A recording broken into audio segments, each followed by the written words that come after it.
friends, I'm Shilpi and I'm here at this beautiful book cafe called The White Crow located at Geo Drive in BKC. And I'm here to talk about Death of a Salesman by Arthur Miller. I would like to start with a quote from the play which says, "You can't eat the orange and throw the peel away. A man is not a piece of fruit." Well, this quote actually encapsulates the essence of the play, but we'll come to that later. Let's start with some facts.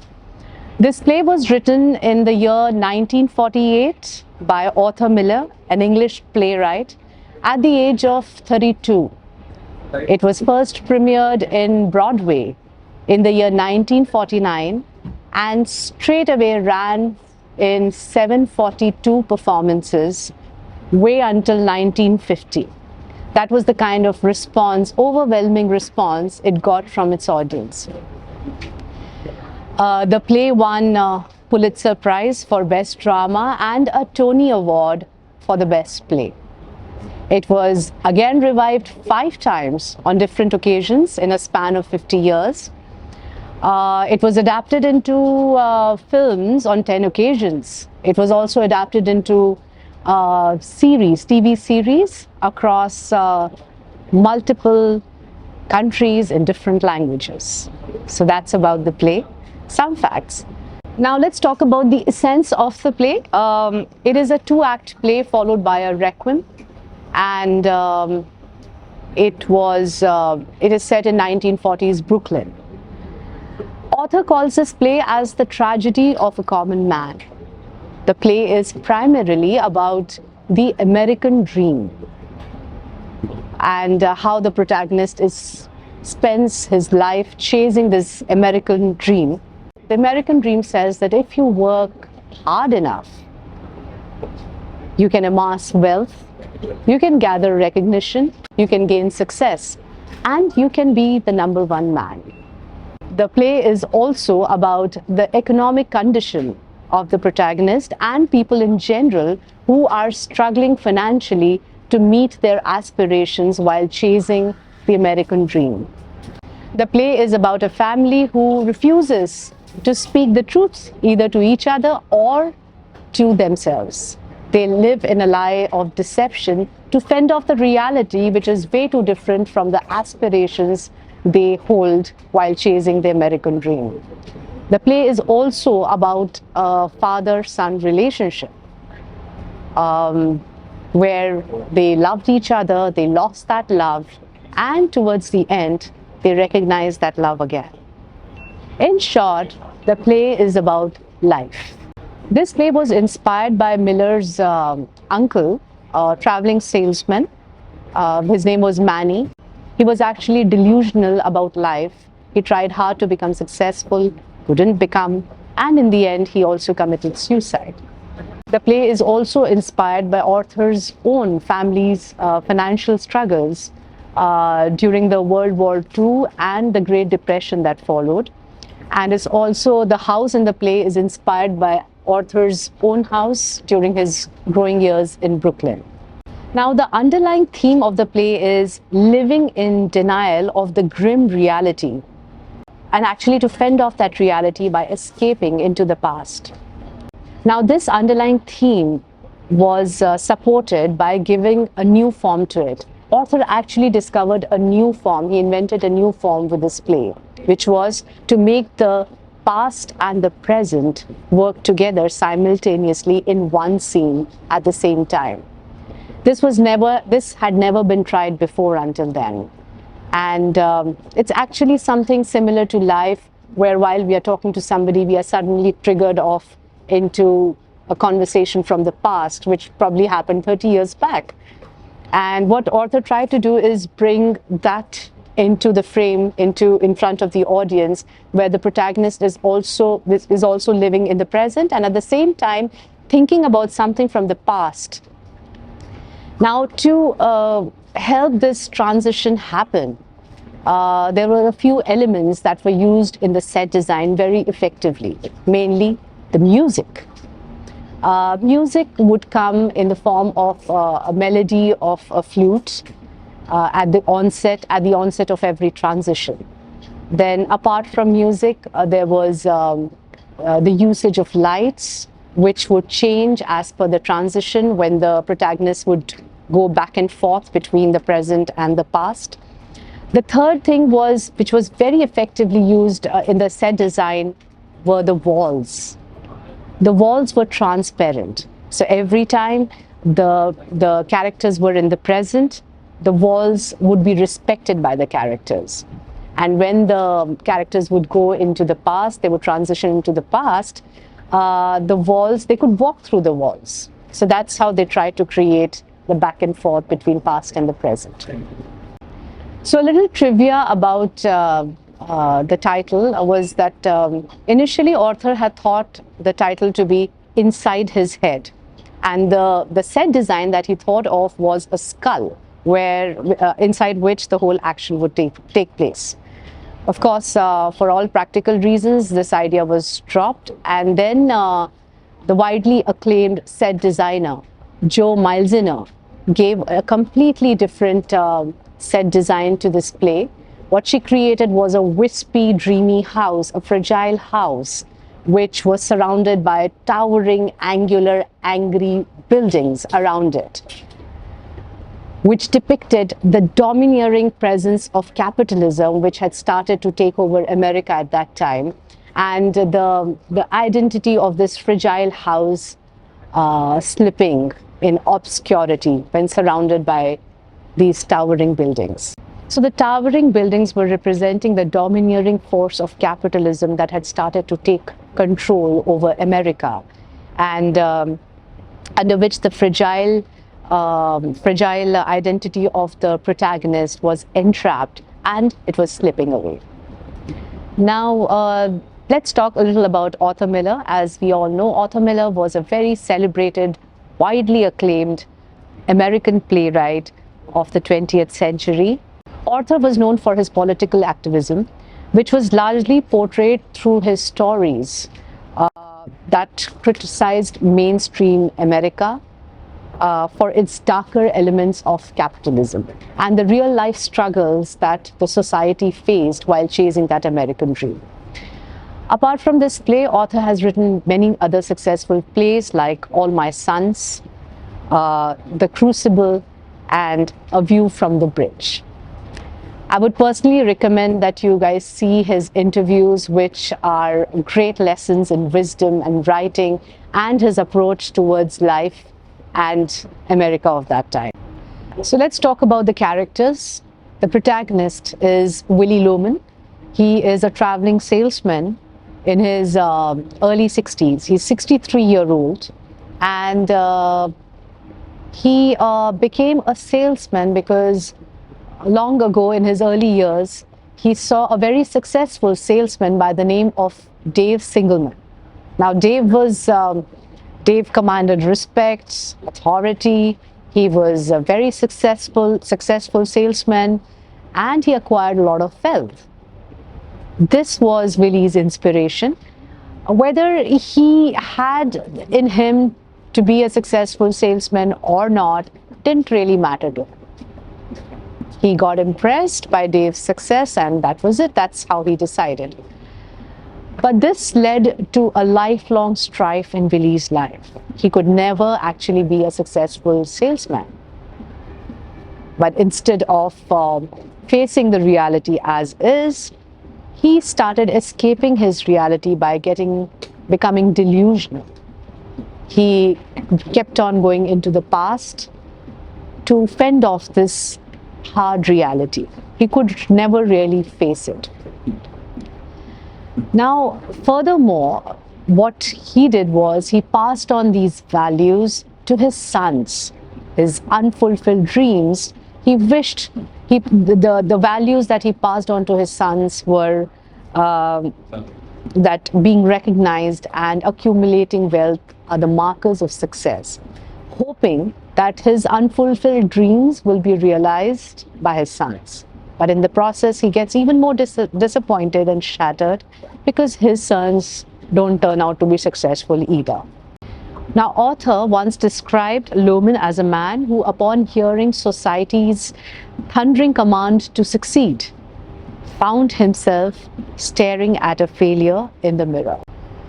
Apart from struggling with his career, Willy also struggles with the guilt of infidelity to Linda. He had an affair with a woman when he used to go on his work trips, and upon the discovery of this affair by his son Ben, there is a lifelong conflict which happens between the two and which actually forms the emotional crux of the play. Brian Dennehy, a small trivia I'd like to share here. Brian Dennehy, the actor who earned a Tony Award for the 1999 performance of this play on Broadway, mentions that doing this character of Willy Loman was like a deeply fascinating symphony where one could explore the rhythm, the tempo, the different notes of the play, which happened due to the multiple points the character offers while going back and forth in his transition between past and the present. So he felt that this was a great responsibility for the actor to choose which of the options will work best for the play. So yeah, this was about the character Willy Loman. Now let's move on to Linda Loman, who plays Willy's wife. She is a quintessential supportive wife, defends Willy no matter what. She diligently supports his illusion of success for the upkeep of his fragile state of mind. She lets him enjoy authority over her, which he obviously couldn't command in his workspace. And also she supports the vicious circle of lies and deceptions to keep the family together. Now we have Biff Loman, who is 34 years old, the older son of Willy and Linda. He's unsettled, he's lost. He, in his growing years, idolized his father Willy and his fake values of being liked and recognized as a marker of success. But he lost his respect and trust for Willy when he discovered his affair with another woman. It led to a lifelong strife between the father and son, and it also led to a loss of direction in his own life. Now he is unsettled till date. Business leaves him unfulfilled. He has yet to figure out what he would really like to do. He loves the outdoors, he loves nature, he loves to be in the farms, but this is in direct conflict with the desires of his father, who wants to see him as a successful businessman. So they are in a constant conflict always. Now coming to Happy Loman, he is the younger son who's about 32 years old, and he is a deceiving character, loves exaggerating and twists the reality to actually elevate his status. He's a womanizer who gets his sense of worth by his sexual conquests. He desires to be successful, and he has taken his father's shallow values to keep chasing the American dream and be number one. Next is Charlie and his son Bernard. Now, Charlie is Willy's neighbor and his only friend. He's a successful businessman who often helps Willy with money to pay off his bills. Bernard is his successful and wealthy lawyer's son, who was often looked down upon by Willy and his sons during their growing years because of him being an academic nerd. But now the tables have turned, and instead, Bernard is a very successful person. Then we have Ben, who is Willy's elder brother, who is dead, but he became a very successful diamond merchant, made a lot of money as a young person in Africa. And Willy escapes into imaginary conversations with Ben whenever the reality becomes unbearable for him. The story is set in Brooklyn in the 1940s. It's a two-act play that covers a 24-hour period with a requiem that is set few days later. In the introduction, we see a very exhausted Willy coming back home because he's really exhausted from work. He's not made any sales. That's left him dejected.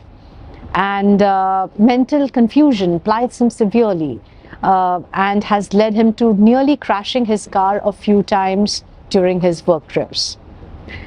Willy slides back and forth between the present and the past to escape this very morose reality he's facing about himself.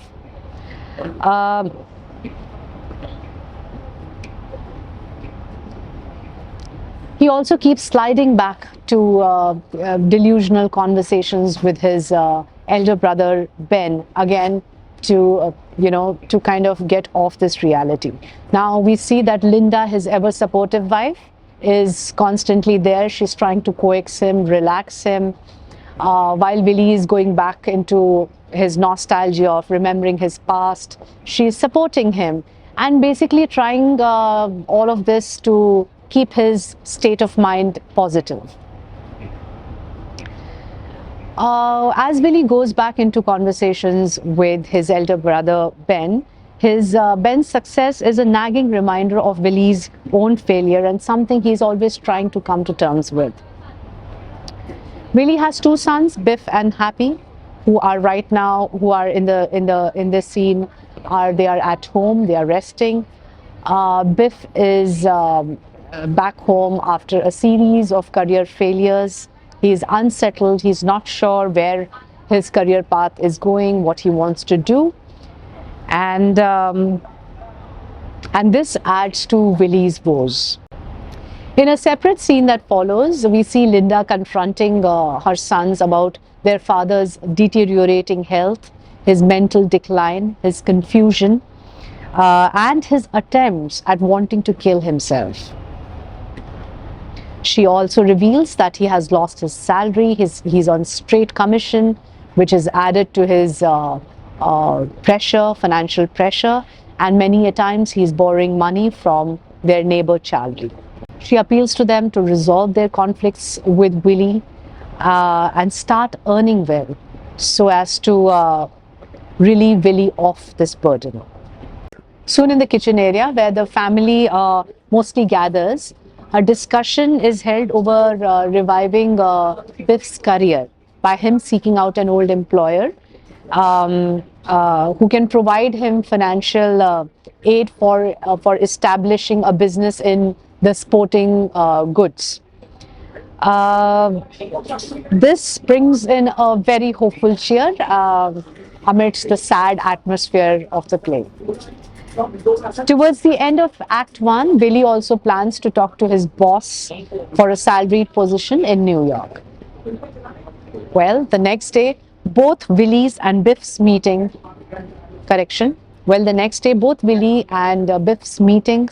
turn out to be a disaster. Biff is refused a meeting with Oliver, his ex-employer, and in case of Willy, his request for a permanent job in New York is blatantly turned down by his boss. In fact, he is fired from his 34 years old job on the grounds that there are no sales happening by him.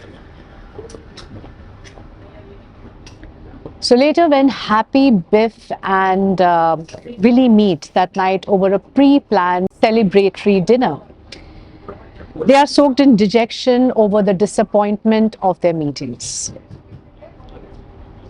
Biff and Willy argue, and soon Biff and Happy leave the restaurant midway, leaving Willy there, overwhelmed by the memories of Biff's discovery of his father's affair. At this point in the play, it becomes clear that Biff's disillusionment about his life is coming from the shock he had over his father's infidelity and his lies. Now, after somehow returning home, Willy's confusion continues and he starts to plant seeds in his backyard in the night. This is symbolic of the desperate attempt he's trying to make in seeking growth and fulfillment in his life. At this point, Willy again has a delusional conversation with his older brother Ben, who reminds him of a $20,000 insurance money. Inside the thick of the night, Willy and Biff have a final teary conversation in which Biff decides to leave the house for good, so as to not bring any more strife to his family and particularly to his father. At this point, both Willy and Biff, in a very emotional moment, recognize their love for each other again. Moved by his son's emotions and at the peak of his own hallucinatory conversation with his brother Ben, Willy decides to carry out his final plan. After everyone has gone off to sleep, Willy speeds away in his car and crashes himself to death. This was his final attempt to dedicate himself to his son by giving him the insurance money for his business. The final triumph in Willy's eyes. Act 2 ends with the family gathered around a grave. In the Requiem, the Loman family and Charlie reflect on Willy's life. Biff recognizes that his father had wrong dreams. Happy remains unchanged and he commits to continue chasing his father's dream and be a successful man, the number one man. A grieving Linda wonders why Will had to commit a suicide after they just recently paid off the last installment for their house and were now debt-free. So now with this we head to the conclusion. Engulfed by the quicksand of an American dream and badly misplaced values, we see a man gradually sink into its depths while desperately trying to live up to it. The fake it until one can make it eventually leads him to succumb to it. It was even more ironical that his final act of redemption was dedicated at ensuring a financially secure future for his family. The universal appeal of this play resonates till date, holding a mirror to us as a society entrenched deeply in the never-ending pathos of consumerism. Miller once described his character as a man trying to write his name on ice on a hot July day. This play also throws a few questions at us. Just think about it. Willy loved the outdoor. He loved gardening. He loved being in nature. What would his life be like if he had recognized these values, if he had really known these values, and if he was working according to these values? Wouldn't he then be successful and wealthy and happy? If he had only known who he was. I would like to end this review with a quote from the play which says, "Why am I trying to become what I don't want to be? What am I doing in an office, making a contemptuous, begging fool of myself, when all I want is out there, waiting for me the minute I say, I know who I am." Thank you.